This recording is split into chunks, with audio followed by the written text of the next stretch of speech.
চলে যায় ঘটনায়? তখন ওই 65 সাল হবে, 1965 সাল হবে। আমি 5-6 বছর বয়স তখন আমার, একেবারে ছোট, কিন্তু কাহিনীগুলো এখনো আমার চোখের সামনে ভাসে। সারা দেশ জুড়ে ভীষণ মহামারী, হ্যাঁ, পুরা জনপদ একের পর এক ধ্বংস হয়ে যাচ্ছে, মানুষ মারা যাচ্ছে, কবর দেওয়ার পর্যন্ত জায়গা থাকছে না, এমন অবস্থা। মানুষ মরছে কলেরা আর গুটি বসন্ত একসাথে। বলে রাখা প্রয়োজন যে কলেরা কি গুটি বসন্তর ভ্যাকসিন তখনও হয়নি আবিষ্কার। হ্যাঁ, তা আমাদের গ্রামে থেকে হঠাৎ শুরু হলো মহামারী। আমাদের গ্রামে আরম্ভ হলো, পুরা ইউনিয়ন, পুরা থানা পর্যায়ে চলে গেল, ডিস্ট্রিক্ট পর্যায়ে পুরা মহামারী ছড়ায় পড়ছে। হ্যাঁ, গুটি বসন্ত আর কলেরা। আচ্ছা, এমন অবস্থায় ওই সবার মুখে শুধু ভয় আর ভয় আর ওই আলোচনা। একটা সবচেয়ে বড় ব্যাপার হচ্ছে উলা বিবি। জি, ঘটনাটা হচ্ছে, ব্যাপারটা হলো উলা বিবি নিয়ে। তো উলা বিবি এক এক অঞ্চলে এক এক রকম, কেউ বলে উলা বিবি, কেউ বলে পাঁচুয়ে পাওয়া, আঞ্চলিক ভাষায় বলে, জুজু বুড়ি বলে কেউ, এরকম। কিন্তু ব্যাপারটা হচ্ছে মহামারীরই একটা রূপ, ভয়ঙ্কর একটা রূপই হচ্ছে ওটা। আমার যা আইডিয়া এখন আমি বুঝতে পারি। তখন ওই মানুষ আলোচনা যে উলা বিবিটা, একজন বলে উলা বিবি দেখতে অনেক লম্বা, হাতে ঘোমটা দিয়ে, হাতে লাঠি আছে, সাদা পোশাক, সাদা শাড়ি পরা, ঘোমটা দিয়ে আসে আস্তে আস্তে হাতে লাঠি নিয়ে। আবার অনেকে বলে উলা বিবি দেখতে খাটো এবং কালো, ঘোমটা দিয়ে, হাতে লাঠি আছে, কেউ তার মুখটা অবয়ব দেখে নাই।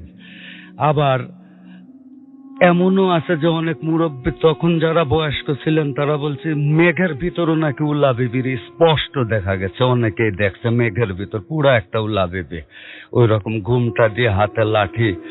হ্যাঁ, এইটা নিয়ে সারা গ্রাম জুড়ে মানুষের গবেষণা এবং আলোচনা এক জায়গা হয়, দিনের বেলা হয়ে এটা নিয়ে আলোচনা। কিন্তু সন্ধ্যার পরে গ্রাম একেবারে নিস্তব্ধ, যে যার বাসায় চলে যায়, ঘরে দরজা দিয়ে কুরআন তেলাওয়াত করে।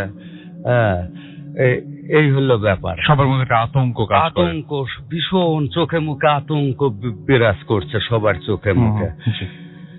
এমত অবস্থায় রাত্রি হওয়া মাত্রই শোনা যায় আজানের শব্দ, দূরের থেকে ভাসে আসতেছে, আলামান ইয়া আল্লাহ ইয়া দাফেউল বালা, এরকম আজান। পাগল একটা লাঠি হাতে এ পাড়া তো পাড়া ঘুরে বেড়াচ্ছে, হাঁক সারিয়ে বেড়াচ্ছে, হক মওলা আল্লাহু আকবার করে এরকম চেঁচায় বেড়াচ্ছে আমাদের গ্রামের একটা পাগল। হ্যাঁ, আমাদের বাড়িতে প্রতি বাড়িতে 2 জন 3 জন 4 জন আক্রান্ত। আমাদের বাড়িতেও তখন আমি, আমার মেজ ভাই আর আমার আব্বা, 3 জন আক্রান্ত। আমাদের শরীর পচে দুর্গন্ধ হয়ে গেছে, এমন অবস্থা, বাঁচার কোনো সম্ভাবনাই নেই। তা আমার দাদুজান ছিলেন, আমাদের অবস্থা তখন ছিল, বেশ ভালো ছিল পারিবারিক অবস্থা।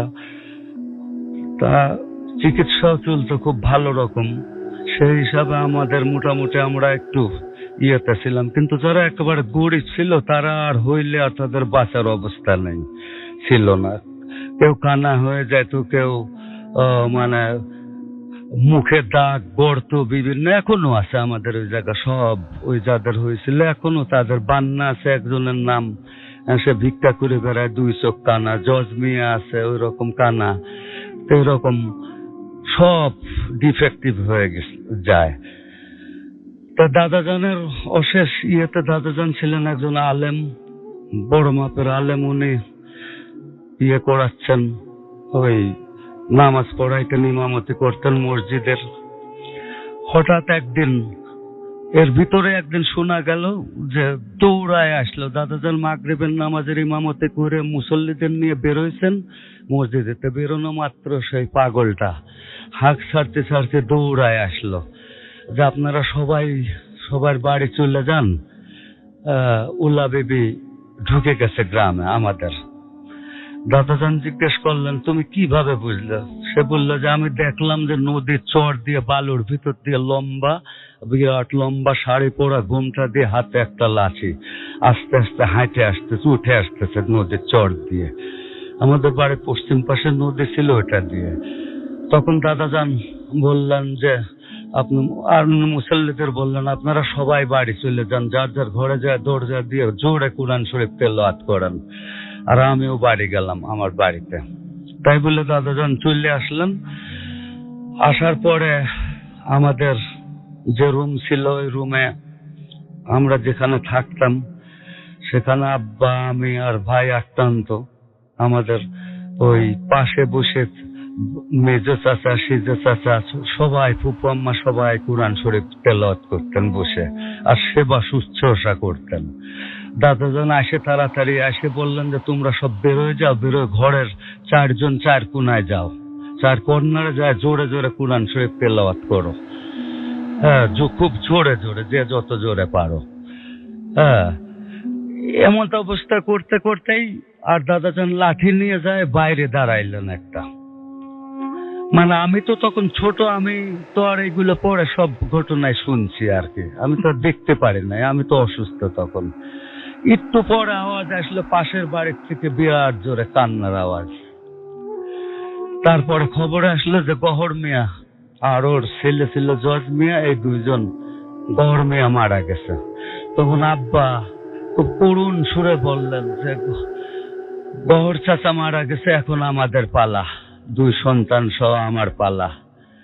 হ্যাঁ, তখন আম্মা সবাই সান্ত্বনা দিয়ে বললেন যে না, কিছুই হবে না ইনশাল্লাহ, তোমরা কোনো চিন্তা করে না তুমি। এমন বলতে হঠাৎ করে আওয়াজ আসলো যে দাদাজন জোরে জোরে বলছেন তুই যাবি কি না বল। তারপর মেয়ে কণ্ঠে ভাঙা ভাঙা গলায় বলছে আমি তো খালি হাতে যাইতে পারি না, আমার তো দুজন নিতে হবে তোমাদের বাড়ি থেকে। দাদাজান বললেন যে একটাও তুই নিতে পারবি না, পিশাচিনী ডাইনি, হ্যাঁ, একটাও তুই নিতে পারবি না, তুই ঢুকে দেখ। তারপরে সে নমনীয় হয়ে গেল, নমনীয় হয়ে বলল তাইলে হুজুর আমি এখন কি করব, আমার কি করা উচিত? দাদাজান জোরে বললেন তোর কি করা উচিত তুই জানিস, আমার দিক দেখায় দেন, ভাঙা ভাঙা কণ্ঠে, মেয়েলি কণ্ঠে, আমি কোন দিকে যেতে পারি। চারিদিকে গ্রাম, মানুষ, জনপদ। উনি পূব দিকটা একটু খালি ছিল, মাঠ ছিল, দেখা দিলেন ওই দিকে যা। তখন ওই দিকের মাঠের ওই পারে ছিল আবার একটা হিন্দু মহল্লা। ওই যখন বললেন ওই দিকে যা, তখন সালাম দিয়ে সে চলে গেল। যাই একটু দূর যায়, ভীষণ দমকা বাতাস আসলো, দমকা বাতাসে ওইটা মিলায় গেল। মিলায় যাওয়ার পরে দাদাজান এসে কোরআন শরীফ, তোমরা কোরআন শরীফ পড়তে থাকো, আল্লাহ মনে হয় মুক্তি দিছে। হ্যাঁ, এমন করতে করতে একটু পরেই আবার সেই হিন্দু পাড়া থেকে উল্লুধ্বনি কান্নার আওয়াজ। হ্যাঁ, তখন আবার বুঝতে আমাদের বাকি রইল না, সবাই বুঝলো যে হিন্দু পাড়ার থেকে কয়েকজন ডাইনিটা শেষ করছে, হিন্দু পাড়াতেও তখন ছাড়াই গেছে। তারপরে এমন অবস্থায় আমাদের দাদাজান তো মোটামুটি সেবা শুশ্রূষা করার পরে আমরা সুস্থ হলাম। সুস্থ হওয়ার পরে তখন গ্রামের থেকে আস্তে আস্তে মনে করেন ওই মহামারীটা কমে আসতে লাগলো, পুরা গ্রাম তখন করা ছিল। আপনার দাদাজান যিনি বলছেন তিনি হচ্ছেন নিজের চোখে এই ওলা বিবি যেটা বলছেন আপনি সেটা দেখেছেন। হ্যাঁ, আমার ধারণা ছিল যে উনি আসলে তখন বসন্ত ছড়িয়ে পড়ে, তা না, মানে কলেরা বা বসন্ত হওয়ার পরে তারপরে উনি আসেন। কলেরা বসন্ত হওয়ার পরে আসে পরে। আচ্ছা, এটা কিন্তু সবাই জানে, যারা প্রবীণ তারা সবাই জানে যে ওরা, কেউ বলে ওরা 7 বোন, আচ্ছা, কেউ বলে ওরা 5 বোন, কেউ বলে 2 বোন, ওরা ওই উলা বিবি। ওটা একটা আর কি মহামারীর রূপ। তা আমাদের গ্রামের চারপাশে দাদাজান বন্ধ করে দিছিলেন, তারপরেও সেটা কাজ হয় না। ওই বন্ধতে গ্রামকে গ্রাম ছড়াই গেছে, মানুষ, জনপদ মরছে, কান্না মানুষেরা, একটা বিভীষিকা, সেটা না দেখলে ওইটা বোঝা যায় না। আমি আমার কিছুটা এখনো স্মরণ আছে, একেবারে প্র্যাকটিক্যাল জিনিস, এটার ভিতর কোনো ইয়ে নাই। তারপরে এই উলা বিবি নিয়ে, উলা বিবি চলে গেল, গ্রামের থেকে আস্তে আস্তে সবাই সুস্থ হইতে লাগলো। এবং কিন্তু উনি মানে এই ওলা বিবি চলে যাওয়ার পর আর কেউ মারা যায় নাই? না, মারা যায়নি, এবং যারা ছিল সব ডিফেক্টিভ, আচ্ছা।